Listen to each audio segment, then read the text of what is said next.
Bueno,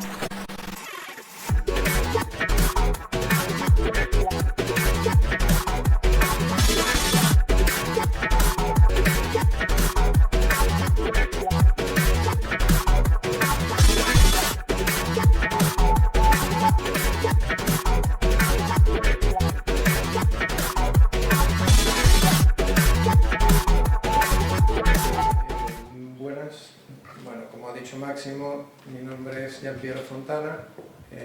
Bueno, también como ha adelantado Máximo, somos una empresa, realmente somos una ingeniería que tiene capacidad de fabricación mecánica y eléctrica y automatización, que llevamos muchos años en el sector. Mi jefe lleva más de 45 años en el sector. Nosotros como Cavical haremos 40 años el año que viene. Y nos ha nacido un brazo que tenemos varios brazos, taller mecánico, taller eléctrico y tal, y nos ha nacido antes del COVID, nos ha pillado un poco mal, un spin-off que está dedicado específicamente al tratamiento de emisiones de volátiles, entre otros.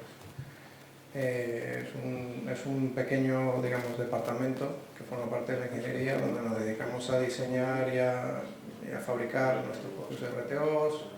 También hacemos sistemas de retroconcentración para captación de COPS, pero bueno, ahí ya integramos soluciones que hay en el mercado, porque por ejemplo, para captación de COPS en RTO hay 3 fabricantes en el mundo de zeolita, y bueno, también estamos metidos en el mundo de los filtros de carbono activos. En fin, intentamos adaptar soluciones en función de las necesidades. Cuando hablamos de COPS, realmente estamos hablando de pinturas líquidas, ¿vale? Pero está todo muy bien, hay avances tecnológicos en este campo, se están trabajando en cerámicas térmicamente más eficientes, en zeolitas más eficientes a nivel de desorción, que son capaces de desorber a menor temperatura, bueno, en fin.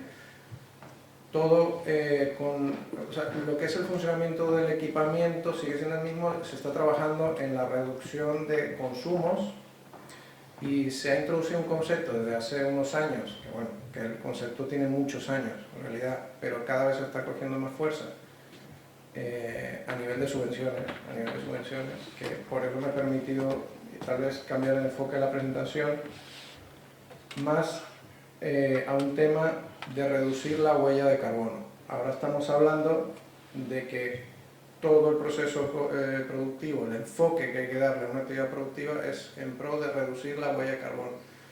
La huella de carbono, ¿cómo se reduce? Evidentemente, eliminando la emisión de COPS, esa es una de las vías, pero el enfoque ahora es global, ¿vale? Estamos hablando de un enfoque que nos afecta a vosotros proveedores de pintura, a nosotros que diseñamos máquinas, diseñamos y fabricamos máquinas, y a los clientes también.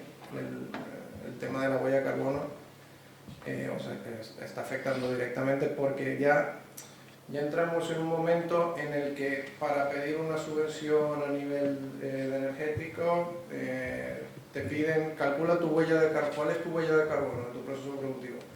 O simplemente hay empresas que por filosofía de empresa ahora están diciendo vamos a reducir nuestra huella de carbono de aquí al 2030 a tanto.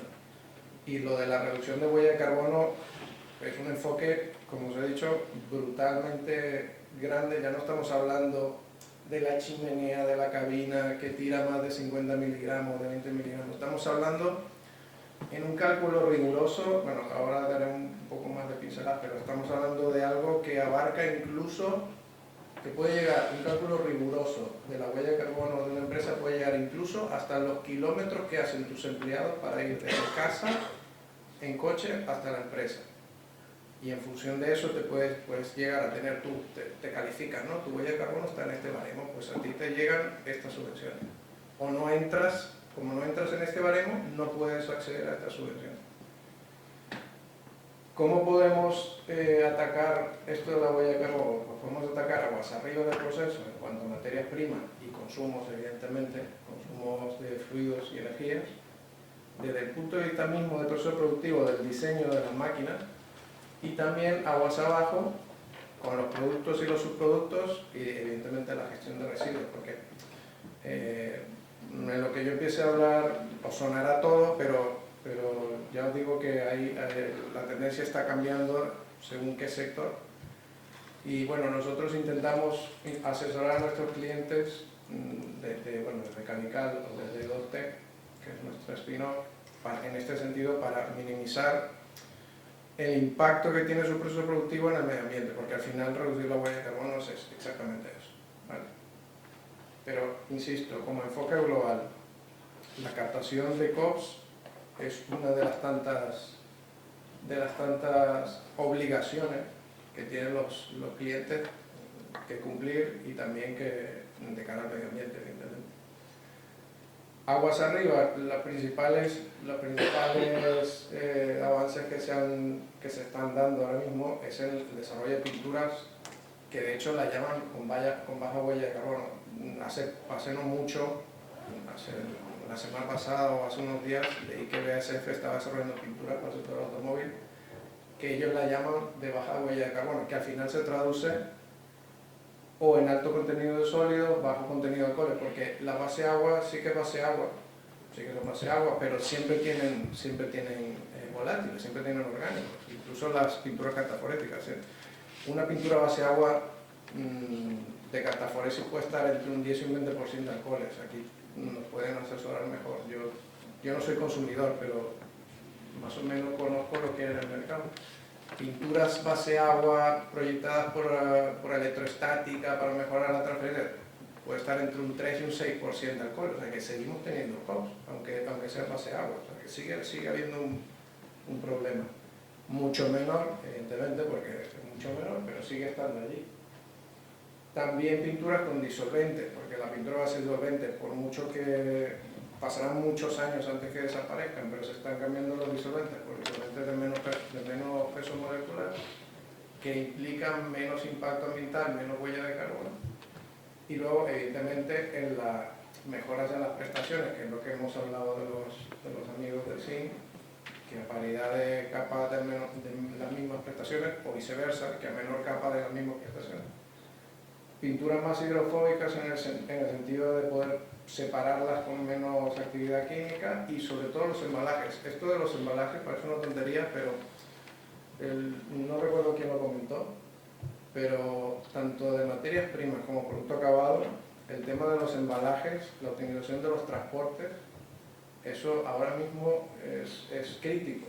Bueno, no solo por el problema de la gasolina, y porque también, según qué zona de España, yo como instalador os puedo decir que hay zonas de España que me cuesta encontrar transportes para llevar mercancía, pero por un tema de eficiencia, de reducir la huella de carbono de ese camión que me tiene que traer la pintura o que me tiene que llevar el producto acabado al cliente. Esto es algo que parece una tontería, pero aquí hay muchas toneladas de CO2 al año que se ahorran. A nivel de procesos productivos, pues evidentemente lo de la pintura de baja huella de carbono sigue estando allí. Simplificación de proceso productivo en el sentido de que tal vez conseguir lo que consigas con 3 capas, conseguirlo con 2 capas o con una.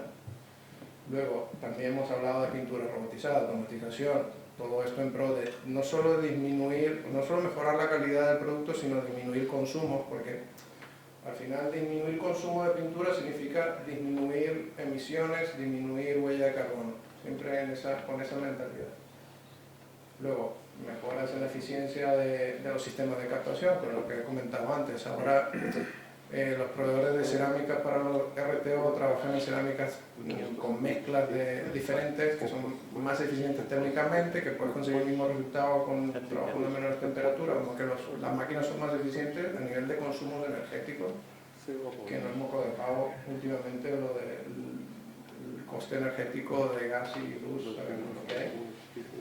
Mejoras en los sistemas de filtración húmeda de las cabinas de pintura, porque un sistema de filtración húmeda más eficiente significa que consumo menos filtros, significa que genero menos residuos y al final es siempre lo mismo. Al final el resultado final es reducir la huella de carbono y evidentemente mejorar el nivel de diseño de instalación de pintura. Hay consultas, nos llegan cada vez más consultas de hacer los hornos totalmente eléctricos. ¿Por qué? porque cuando se calcula la huella de carbono se utilizan factores, se llaman factores de emisión. Entonces, en función del combustible que tú usas para generar la energía, tiene unos factores. Por ejemplo, el gasóleo, el factor es 8 y pico, el gas licuado es 3 y 3 y algo, 3,2, y el gas natural es 0,30 y pico, pero la electricidad es aún menor, según qué comunidad autónoma, porque lo de la huella de carbono va en función del distribuidor de electricidad. Si tu empresa está en Aragón y tu distribuidor es Pepito Pérez, pues él usa una mezcla para generar la electricidad entre motores de gas, cogeneración, molinos de viento y tal, y su factor de conversión es tanto. Pero hay otras zonas donde no, donde usan menos renovables, y el factor de conversión, el factor de emisión puede ser incluso mayor que el del gas. O sea, ahí hay que hilar muy fino, y de hecho, para el cálculo de la huella de carbono hay empresas que se dedican a eso, ¿no? Consultorías que se dedican a calcular la huella de carbono de tu empresa. Y aguas abajo, pues lo que comentábamos, tratamiento de los productos, bueno, de los productos sin COP no hay problema, pero los subproductos como pueden ser las extracciones de las cabinas, pues nosotros ahí tomamos parte diseñando e instalando máquinas para la captación y para la destrucción de los volátiles, que al final siempre los terminas transformando en dióxido de carbono, o al menos esa es la intención. Desarrollo de sistemas técnicamente mucho más eficientes o con mayor capacidad térmica, y también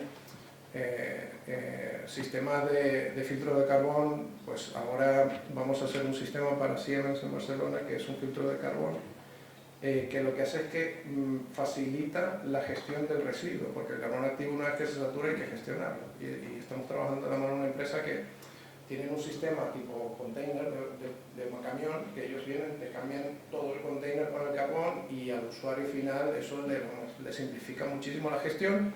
El canon de residuo lo paga la empresa, el usuario se lo paga la empresa que hace la gestión, pero bueno, estamos trabajando para facilitar esa gestión de ese subproducto que es el carbón saturado, porque al final el carbón activo saturado también es un subproducto de tu producto. Y de nuevo volvemos a los embalajes. La optimización de embalajes es algo que yo digo que de aquí al futuro va a estar en auge, porque hace 2 semanas estuve en Francia con unos clientes que me decían que con el tema de los contenedores desde China, que estaban desmantelando aviones, la parte de pasajeros, para transportar mercancía. O sea, eso, lo de los embalajes, eso va a ir cada vez a más, y reutilización de embalajes, como decía Pablo, eso va a ir a más, y tiene que ir a más. No solo por abaratar los costes de transporte, sino porque realmente hay que reducir la huella de carbono allí, que es tremenda. Entonces, en conclusión, por no alargarnos mucho, porque sé que vamos mal de tiempo, ¿qué debemos recordar? Pues reducción de huella de carbono, ahí dentro está metido los COPs, y está metido un montón de conceptos que en internet hay muchísima literatura y te puedes perder en todo esto, pero insisto, hay empresas que se dedican al cálculo de huella de carbono para tu actividad productiva. Como visión global del proceso productivo, evidentemente la eliminación de COPs como proceso de mejora continua, y bueno, este proceso hay que atacarlo, este problema hay que atacarlo por todos los flancos, por una economía más sostenible, porque es la única vía. Y cuando digo por todos los flancos, es de aguas arriba de tu proceso productivo hasta aguas abajo. Es que no hay otra forma, y honestamente yo sé que hay ayudas estatales, pero van muy relacionadas a la reducción de huella de carbono. Pues eso era lo que quería compartir con vosotros. Si tenéis alguna pregunta, pues estamos ahí en nuestra mesita, y si queréis información acerca de los TEC también.